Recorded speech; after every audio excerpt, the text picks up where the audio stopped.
அஸ்ஸலாமு அலைக்கும் வரஹ்மத்துல்லாஹி வபரகாத்துஹு.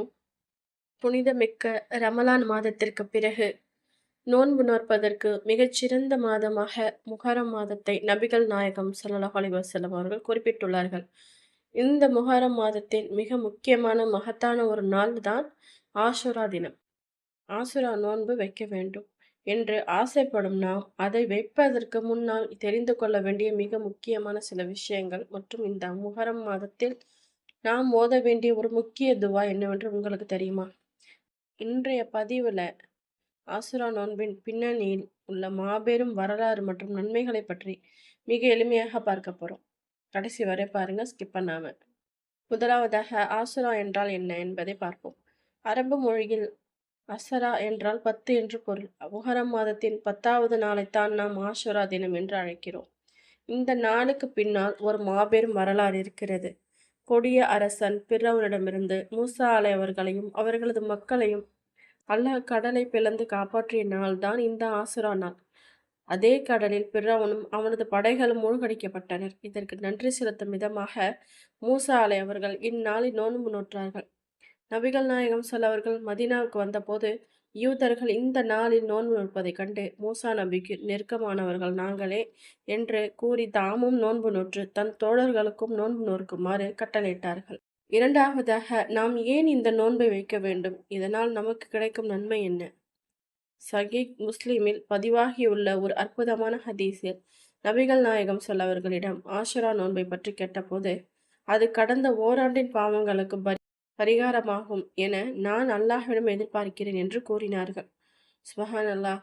யோசித்து பாருங்கள், நாம் அறியாமல் செய்த ஒரு வருடத்து சிறு பாவங்கள் அனைத்தையும் மன்னிக்கக்கூடிய ஒரு மாபெரும் வாய்ப்பை அல்லாஹ் இந்த ஒரே ஒரு நோன்பின் மூலம் நமக்கு தருகிறான்.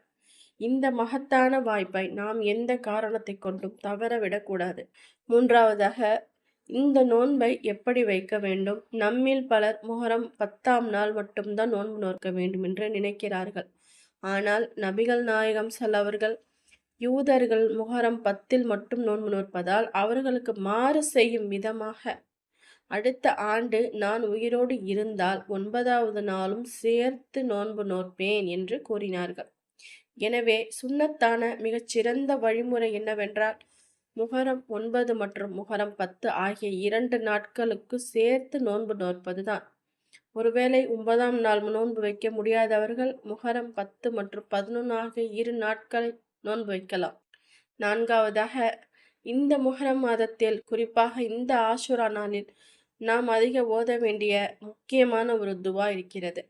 இந்த நோன்பு நம்முடைய ஓராண்டு பாவங்களை போக்குவதால் அல்லாஹ்விடம் நாம் பாவ மன்னிப்பு தேடும் இஸ்திகஃபார் துவாவை அன்று முழுவதும் நாவால் அதிகம் ஓதிக்கொண்டே இருக்க வேண்டும்.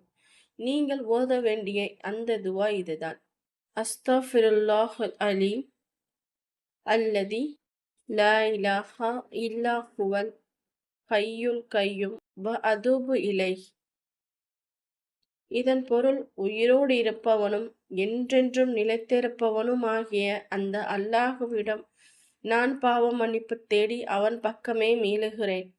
நோன்பு நோற்றிருக்கும் நேரத்திலும் நோன்பு இல்லாத நேரத்திலும் இந்த முஹர்ரம் மாதத்தில் இந்த இஸ்திக்ஃபாரை உங்கள் நாவுகளில் எப்போதும் ஓதிக்கொண்டே இருங்கள். இன்ஷா அல்லாஹ் வரக்கூடிய ஆஷுரா தினத்தில் நாம் அனைவரும் நோன்பு நோற்று இந்த இஸ்திக்ஃபார் துவாவை அதிகம் ஓதி நம்முடைய பாவ மன்னிப்பை பெற்றுக்கொள்ள அல்லாஹ் அருள் புரிவானாக. இந்த தகவல் உங்களுக்கு பயனுள்ளதாக இருந்திருந்தால் உடனே உங்கள் உற்றார் உறவினர்களுக்கும் நண்பர்களுக்கும் ஷேர் செய்யுங்கள். அவர்களும் இந்த நன்மையை பெறட்டும். இது போன்ற பயனுள்ள மார்க்க தகவல்களுக்கு நமது சேனலை மறக்காமல் சப்ஸ்கிரைப் செய்யுங்கள். அஸ்ஸலாமு அலைக்கும் வரஹ்மத்துல்லாஹி வபரகாத்துஹு.